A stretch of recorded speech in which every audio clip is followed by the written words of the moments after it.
Everyone, this is Prashant Singh and welcome to AEC plus. मैं आशा करता हूं कि आप सभी ठीक होंगे और आपकी पढ़ाई बेहतर तरीके से चल रही है। देखिए, कुछ स्टूडेंट जब मिलते हैं तो उनका एक डाउट ये रहता है कि सर मेहनत बहुत कर रहे हैं लेकिन लगता है ये एग्जाम नहीं निकल पाएगा। तो उनको बस मैं एक ही चीज समझाना चाहता हूँ कि मेरे पास जो लाइन है आज उनके लिए वो ये कि तुम्हें कौन रोक सकता है। तुम एक ऐसी चिंगारी हो कि तुम दिल से बस ठान लो तो तुम्हारे लिए दुनिया में असंभव कुछ भी नहीं है। तो बस आपको एक बार एक हौसला बनाना है, आपको एक बार बस चीजों को एम बनाकर और ठान लेना है कि हमें इस एम को अचीव करना ही है। अगर आपने एक बार ये ठान लिया है तो दुनिया में ऐसी कोई भी ताकत नहीं है जो आपको आपके लक्ष्य प्राप्ति से रोक सके। तो बस आप याद रखिए कि आपको एक एम बनाकर, एक लक्ष्य बनाकर उस लक्ष्य की प्राप्ति के लिए बस प्रयासरत रहना है और एक दिन सफलता जरूर आपके कदम चूमेगी। इसी विचारधारा, इसी एटीट्यूड के साथ में आप अपनी पढ़ाई जारी रखिए। और आइए देखिए, लास्ट क्लास में मैंने आपसे जो क्वेश्चन ऑफ द डे पूछा था वो आखिर था क्या। मैंने आपसे बोला था कि who has authored the book drunk on love, the life vision and songs of Kabir.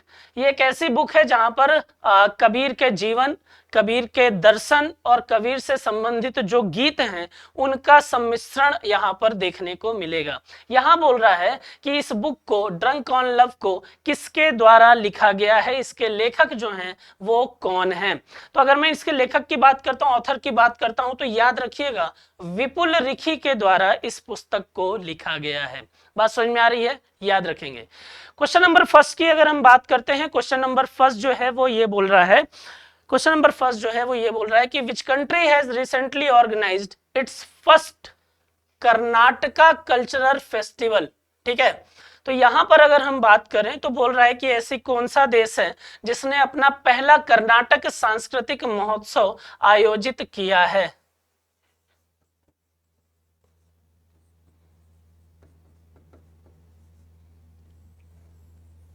ठीक, याद रखना है ऐसा कौन सा देश है, वो देश है श्रीलंका। और श्रीलंका में हाल ही में अगर आप देखेंगे तो आपको पता चलेगा कि श्रीलंका ने हाल ही में कर्नाटक सांस्कृतिक महोत्सव जो है उसका आयोजन किया था। और कर्नाटक के संस्कृति को रिप्रेजेंट करने के लिए, कर्नाटक के सांस्कृतिक चीजों को रिप्रेजेंट करने के लिए इस महोत्सव का, इस फेस्टिवल का आयोजन जो है वो किया गया था। यहां पर अगर हम बात करते हैं श्रीलंका के बारे में तो याद रखिएगा कि श्रीलंका की जो कैपिटल है वो है कोलंबो। और मैंने आपको ये बताया हुआ है कि श्रीलंका के कैपिटल की जब भी बात आएगी तो दो कैपिटल का नाम लिया जाएगा, एक कोलंबो का नाम लिया जाएगा और एक लिया जाएगा श्री जयवर्धनेपुरा कोटे का। बात समझ में आ रही है। तो एक कैपिटल है इसकी श्री जयवर्धनेपुरा कोटे और दूसरी इसकी जो कैपिटल है वो है कोलंबो। सॉरी। ठीक, तो याद रखना है कि श्रीलंका की राजधानी जो है वो दो है। दूसरा अगर हम बात करते हैं श्रीलंका के बारे में ही, तो श्रीलंका के प्रेसिडेंट की अगर मैं बात करता हूं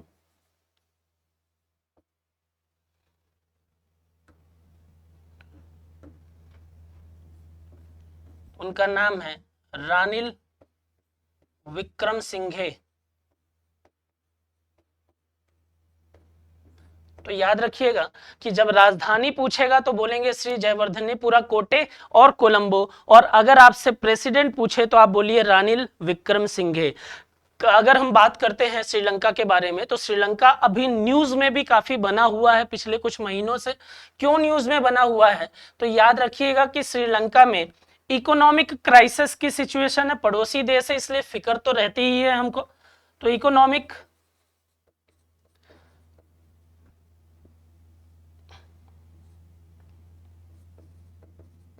क्राइसिस जो है वो आपको श्रीलंका में देखने को मिलेगा। ठीक है, और अभी अगर हम बात करते हैं तो 31 अगस्त को श्रीलंका की सरकार ने ये बोल दिया है कि भाई अब पैसा वैसा नहीं है, खाने की व्यवस्था जो है वो अब नहीं रही है हमारे पास में, इसलिए फूड इमरजेंसी भी घोषित की गई है। बात समझ में आ रही है? तो याद क्या रखना है कि खाद्य संकट की स्थिति भी श्रीलंका में घोषित कर दी गई है। ठीक है, तो श्रीलंका की अगर हम ओवरऑल बात करें तो स्थिति जो है वो काफी खराब चल रही है, और आर्थिक संकट तो था ही, आर्थिक संकट के बाद में फूड इमरजेंसी जैसी स्थिति जो है वो भी श्रीलंका में बन गई है। तो यहाँ पर याद रखिएगा, अगर ये पूछे कर्नाटक सांस्कृतिक महोत्सव किस देश में पहली बार आयोजित किया गया है, तो याद रखिए वो कहाँ किया गया है, श्रीलंका में किया गया है। क्लियर है? चलिए क्वेश्चन नंबर सेकंड की हम बात करते हैं। क्वेश्चन नंबर सेकंड बोल रहा है, who has recently released the book based on the speeches of PM Modi. हाल ही में पीएम मोदी के भाषणों पर आधारित पुस्तक का विमोचन किसने किया है? यहां पर अगर हम बात करते हैं तो याद रखिएगा कि पीएम मोदी के भाषणों पर आधारित जो पुस्तक है जिसका नाम है सबका साथ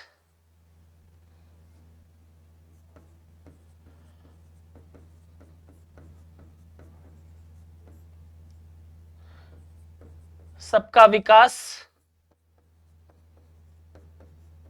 और सबका विश्वास।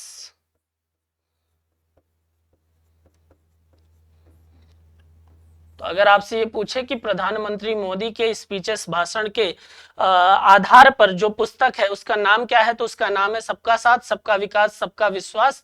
और इसका विमोचन जो है वो किसने किया है, तो इसका विमोचन मध्य प्रदेश में ही हुआ है, और विमोचन किया है अनुराग ठाकुर ने। ठीक है, और साथ में कौन मौजूद था, तो मध्य प्रदेश के मुख्यमंत्री शिवराज सिंह चौहान।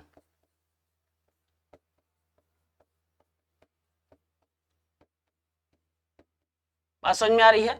तो याद क्या रखना है कि इसका विमोचन जो है वो किसने किया है, विमोचन किया है अनुराग ठाकुर और शिवराज सिंह चौहान ने। अब क्योंकि ऑप्शन में सिर्फ अनुराग ठाकुर का नाम है तो आप अनुराग ठाकुर को राइट आंसर के तौर पर टिक कर देंगे। बात समझ में आ रही है? याद रखिएगा कहां पर हुआ है, तो भोपाल के Kushabhau Thackeray international convention centre में आयोजित एक महत्वपूर्ण कार्यक्रम में केंद्रीय सूचना और प्रसारण, युवा मामले और खेल मंत्री अनुराग ठाकुर और मध्य प्रदेश के सीएम या मुख्यमंत्री शिवराज सिंह चौहान ने पीएम मोदी के भाषणों पर आधारित सबका साथ, सबका विकास, सबका विश्वास नामक जो पुस्तक है उसका अनावरण किया है, जो प्रधानमंत्री मोदी के भाषणों से प्रेरक है। बात समझ में आ रही है? पुस्तकों में एक खंड में 86 भाषण है, 86 भाषण है, और दूसरे खंड में अगर हम बात करें तो 80 भाषण जो हैं वो शामिल किए गए हैं। क्लियर है? क्वेश्चन नंबर थर्ड की अगर बात करते हैं तो क्वेश्चन नंबर थर्ड जो है वो बोल रहा है कि Jayant Mahapatra has passed away recently, who was he. हाल ही में जयंत महापात्रा का निधन हो गया है, वो कौन है? जयंत महापात्रा जो है वो एक साहित्यकार हैं। फिलहाल आपको सिर्फ इतना ही याद रखना है इनके बारे में, क्योंकि इस तरीके के जो क्वेश्चन है वो डायरेक्टली पूछेगा कि किस फील्ड से रिलेटेड है, ये कौन थे, किसी का अपॉइंटमेंट हुआ, किसी की मृत्यु हो गई, या कुछ भी इस तरीके की चीजें हैं। डायरेक्टली आप सिर्फ उनके बारे में याद रखिए कि वो किस क्षेत्र से संबंधित हैं। बात समझ में आ रही है? साहित्यकार व कवि पद्मश्री, ठीक है, पद्मश्री पुरस्कृत हैं ये। जयंत महापात्रा की हाल ही में मृत्यु हो गई। 22 अक्टूबर 1928 को कटक में इनका जन्म हुआ था। अंग्रेजी और उड़िया भाषा में कविताएं और लघु कहानियां इन्होंने लगातार लिखी हैं, और इंडियन समय, हंगर, रिलेशनशिप जैसी मशहूर अंग्रेजी कविताओं के चलते उन्होंने विदेशों में भी खूब पहचान अपनी बनाई है। तो याद रखिएगा कि अगर आपसे पूछे कि जयंत महापात्रा जो है वो किससे संबंधित हैं, तो वो संबंधित है साहित्य से, और एक साहित्यकार थे। बात समझ में आ रही है? चलिए क्वेश्चन नंबर 4 की बात करते हैं। Which state government has recently deal with the professional association football league of Germany. अगर मैं बात करूं professional association football league of Germany की, किसके साथ में समझौता किया है, किस राज्य ने किया है, तो याद रखना है आपको महाराष्ट्र का नाम।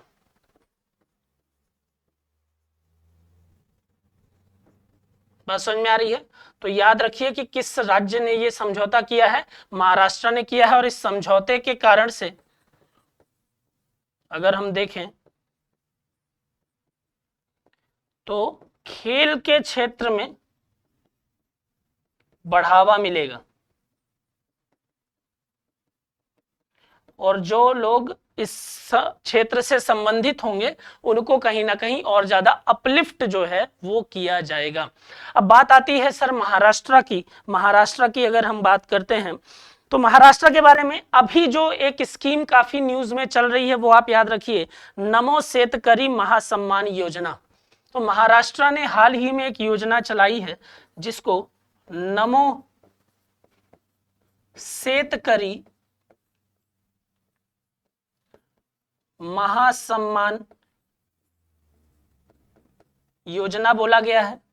और ये योजना किससे संबंधित है? तो इसमें वित्तीय सहायता प्रदान की जाएगी। इस योजना के माध्यम से क्वेश्चन उठता है सर किसको? तो याद रखिए कि किसानों को। बात समझ में आ रही है?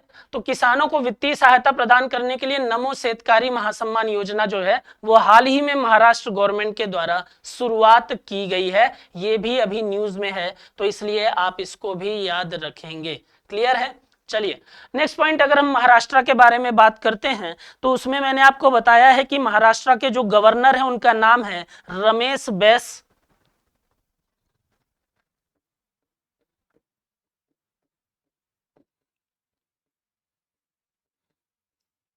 महाराष्ट्र के जो सीएम है उनका नाम है एकनाथ शिंदे। ठीक है, तो याद क्या रखना है कि महाराष्ट्र नमो शेतकरी महासम्मान योजना किसानों से संबंधित है, वित्तीय सहायता प्रदान करेगी। महाराष्ट्र के गवर्नर रमेश बैस हैं। महाराष्ट्र के सीएम की बात करें तो एकनाथ शिंदे हैं। और अगर आप ये याद रखना चाहते हैं कि सर डिप्यूटी सीएम भी न्यूज में रहते हैं तो याद रखिए देवेंद्र फडणवीस और अजीत पवार, दो डिप्यूटी सीएम आपको महाराष्ट्र में देखने को मिलेंगे। ठीक है, पहले का नाम है देवेंद्र फडणवीस और दूसरे हैं अजीत पवार। बात समझ में आ रही है? तो इतनी चीजें आप यहां पर भी याद रखेंगे। क्लियर है? चलिए महाराष्ट्र में फुटबॉल का दर्जा बढ़ाने की दिशा में एक महत्वपूर्ण कदम उठाते हुए राज्य सरकार ने प्रसिद्ध जर्मन पेशेवर फुटबॉल लीग बुंदेसलीगा के साथ एक समझौता ज्ञापन पर हस्ताक्षर किया है। यह साझेदारी महाराष्ट्र में खेल उन्नति के लिए एक नए चरण की शुरुआत करने के लिए तैयार है और विशेष रूप से जमीनी स्तर की प्रतिभा को विकसित करने पर भी ध्यान केंद्रित कर रही है। तो जमीनी स्तर से संबंधित जितने भी प्रतिभागी होंगे, जितने भी लोग हैं, और उन लोगों को अपलिफ्ट करने के लिए यहाँ पर महाराष्ट्र सरकार की तरफ से एक बेहतर कदम है। क्वेश्चन नंबर 5 की अगर हम बात करते हैं तो क्वेश्चन नंबर 5 जो है वो बोल रहा है कि who has recently been appointed as the new country chairman by SAIL India. SAIL India, हाल ही में अगर हम बात करते हैं तो सेल इंडिया की तरफ से नया कंट्री चेयरमैन जो है वो किसे नियुक्त किया गया है? तो याद रखना है आपको, उनका नाम है मानसी मदन त्रिपाठी। ठीक है, तो उनका नाम है, किसे नियुक्त किया गया है सेल इंडिया की तरफ से न्यू कंट्री चेयरमैन? तो वो नियुक्त किया गया है मानसी मदन त्रिपाठी को। क्लियर? चलिए इसमें फिलहाल इतनी याद रखिए। अब इससे संबंधित कुछ चीजें अगर हम देखें तो इंडियन पंप मैन्युफैक्चरर एसोसिएशन के नए अध्यक्ष कौन बने हैं? तो वो बने हैं केवी कार्तिक। दूसरा अगर हम बात करते हैं तो एनजीटी के नए अध्यक्ष जो हैं वो जय प्रकाश श्रीवास्तव बने हैं। स्मार्ट इमोबिलिटी का अध्यक्ष मनोज कोहली को नियुक्त किया गया है। यूआईडीएआई के part time chairman Neelkanth Mishra बने हैं।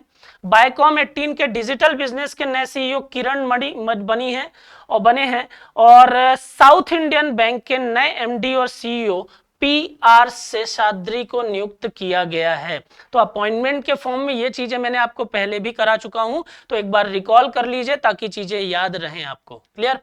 क्वेश्चन नंबर 6 की अगर हम बात करते हैं तो यहां पर बोल रहा है कि UPI has created a historical record of how many billion monthly transaction in India. UPI ने भारत में कितने अरब मासिक लेन देन का ऐतिहासिक रिकॉर्ड बनाया है? अगर मैं क्वांटिटी की बात करता हूं तो याद रखना है, नंबर की बात करता हूं तो याद रखना है 10 बिलियन ट्रांजैक्शन। बात समझ में आ रही है? देखिए यूपीआई के बारे में जब बात हो रही थी या अगर हम देखें तो जब यूपीआई को स्टार्ट करने के लिए सरकार प्रयासरत थी तो विपक्ष की तरफ से यह बोला जा रहा था कि यूपीआई जो है वो बुरी तरीके से भारत में फेल होगा और कैश के फॉर्म में ट्रांजैक्शन करने वाले लोग जो हैं वो यूपीआई को बहुत ज्यादा सराहना नहीं देंगे, बहुत ज्यादा यूज नहीं करेंगे। हो सकता है कि समाज का एक बड़ा वर्ग जो है, अपर क्लास को आप बोल लीजिए या मिडिल क्लास को आप बोल लीजिए, वो यूपीआई की तरफ एक झुकाव उनका देखने को मिले, लेकिन सोसाइटी का जो लोअर क्लास है वो कभी भी यूपीआई के फॉर्म में ट्रांजैक्शन नहीं करेगा। अब देखिए यहां पर अगर हम बात करते हैं और आज की सिचुएशन, लागू स्टार्ट होने के, प्रोजेक्ट को चालू करने के और डिजिटलाइजेशन के कॉन्सेप्ट के अधीन कार्य करने के और आज के टाइम के बीच में अगर हम देखते हैं दोनों में गैप, तो वहां बोला जा रहा था कि नहीं इसको कोई भी नहीं अपनाएगा, और आज हम देखते हैं तो अगर छोटे से छोटा जो व्यक्ति है, छोटे से छोटा जो व्यापारी है, छोटे से छोटा हर व्यक्ति जो किसी भी क्षेत्र में लगा है, चाहे वो रेडी से संबंधित हो, चाहे वो स्ट्रीट वेंडर हो या कोई भी हो, हर व्यक्ति आज यूपीआई ट्रांजैक्शन का प्रयोग कर रहा है। तो डिजिटलाइजेशन के दौर पर यह एक बेहतर तरीके से काम किया गया है और देखा गया। अब यहां पर बात आती है कि सर, और हाल ही में अगर आप देखेंगे तो जापान की हिटेची कंपनी के साथ में यूपीआई एटीएम जो है, पहला भारत का यूपीआई एटीएम जो है वो भी लॉन्च किया गया है 5 सितंबर को ही। बात समझ में आ रही है? आपके लिए क्वेश्चन ये, आप मुझे फटाफट बताएंगे कि 5 सितंबर को भारत का पहला यूपीआई एटीएम जो है वो कहां पर लॉन्च किया गया है, कहां पर स्टैब्लिश किया गया है। क्लियर? चलिए अब बात आती है कि सर 10 मिलियन ट्रांजेक्शन या 10 मिलियन ऐतिहासिक रिकॉर्ड जो है वो ट्रांजेक्शन का वो तो बन गया है, लेकिन ये यूपीआई है क्या? तो यूपीआई जो है वो यूनिफाइड पेमेंट इंटरफेस कहलाता है। यूपीआई की अगर बात करें तो इंस्टेंट पेमेंट के लिए यूज होता है, और यूनिफाइड पेमेंट इंटरफेस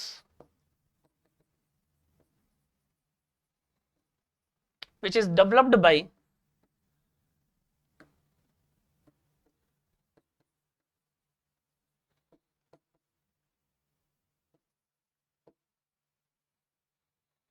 याद रखिए किसके द्वारा डेवलप किया गया है? एनपीसीआई के द्वारा डेवलप किया गया है, national payment corporation of India के द्वारा। ठीक है, तो इसका फुल फॉर्म भी कभी कभी आपसे पूछ लेगा तो याद रखिएगा, इसको कहते हैं national payment corporation of India. ठीक है, ये पॉइंट इसमें याद रखेंगे आप। ठीक है, चलिए क्वेश्चन नंबर 7 की बात करते हैं। क्वेश्चन नंबर 7 जो है वो बोल रहा है कि which company has got Navratna status recently, हाल ही में किस कंपनी को नवरत्न का दर्जा जो है वो दिया गया है? तो याद रखिए किस कंपनी को मिला है? राष्ट्रीय केमिकल फर्टिलाइजर। ठीक है, तो उसको नवरत्न का दर्जा प्रदान किया गया है। ठीक है, किसको किया गया? आरसीएफ को प्रदान किया गया। आरसीएफ को बोलते हैं राष्ट्रीय केमिकल एंड फर्टिलाइजर कंपनी जो है वो उस नाम से जानी जाती है, और नवरत्न का स्टेटस हाल ही में इसको प्रदान किया गया है। अब क्वेश्चन ये उठता है कि सर ये नवरत्न का स्टेटस जो है वो किस कंपनी को प्रदान किया जाता है? तो याद रखना है आपको कि भाई नवरत्न कंपनी का स्टेटस के लिए अगर हम बात करें तो कुछ पैरामीटर होते हैं। ठीक है, स्टेटस जो है वो कैसे मिल सकता है? तो पहला याद रखिए कि जरूरी है कि पहले कंपनी जो है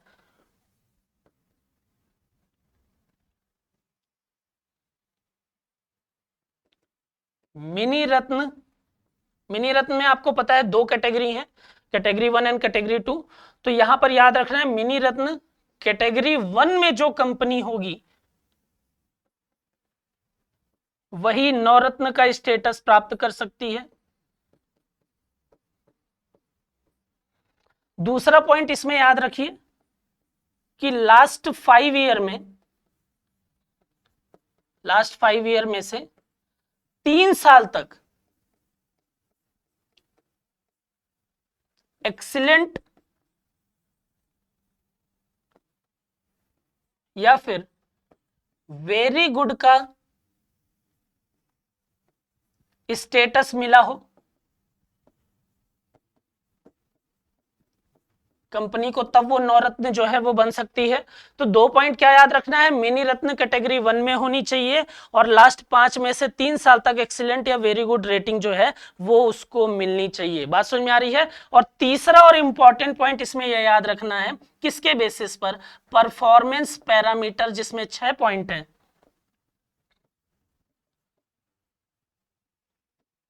परफॉर्मेंस पैरामीटर जिसमें 6 पॉइंट हैं, उन 6 पॉइंट के आधार पर 60 अंक से अधिक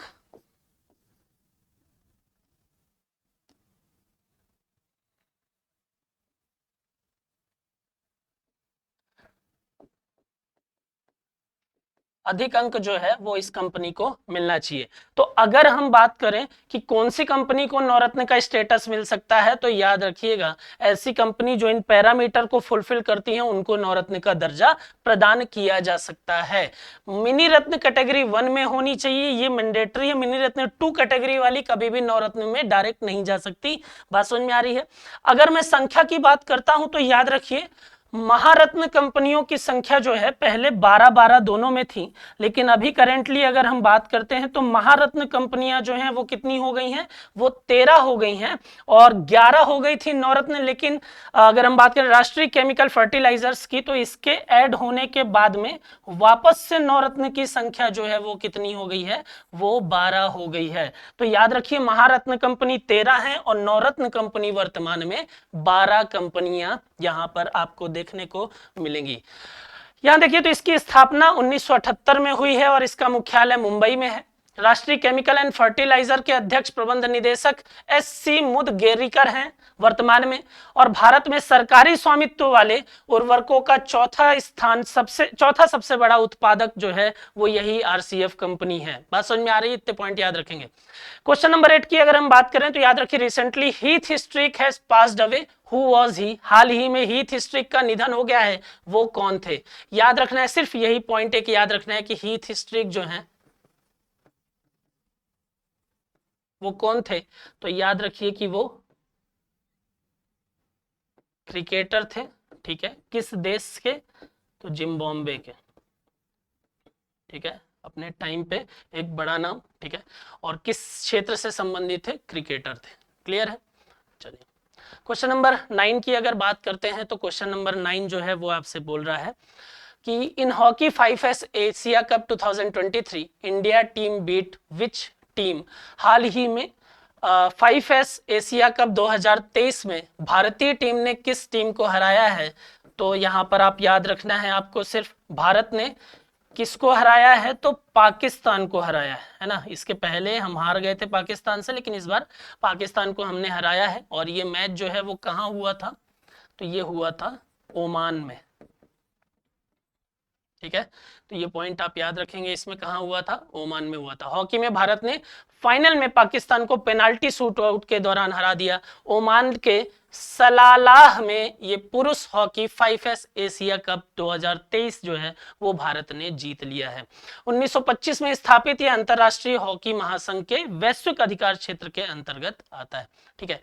चलिए क्वेश्चन नंबर 10 की अगर हम बात करते हैं तो यहां पर बोल रहा है कि who is author of a new book how prime minister decide. नई पुस्तक हाउ प्राइम मिनिस्टर डिसाइड्स के लेखक जो हैं वो कौन है।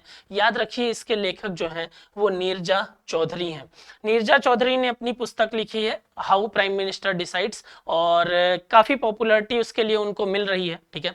इस पुस्तक में यह भी दावा किया गया था कि पूर्व प्रधानमंत्री जो इंदिरा गांधी है उनका आरएसएस, कांग्रेस और आरएसएस की अगर हम बात करते हैं तो कहीं ना कहीं विवादास्पद स्थिति जो है वो देखने को मिलती है।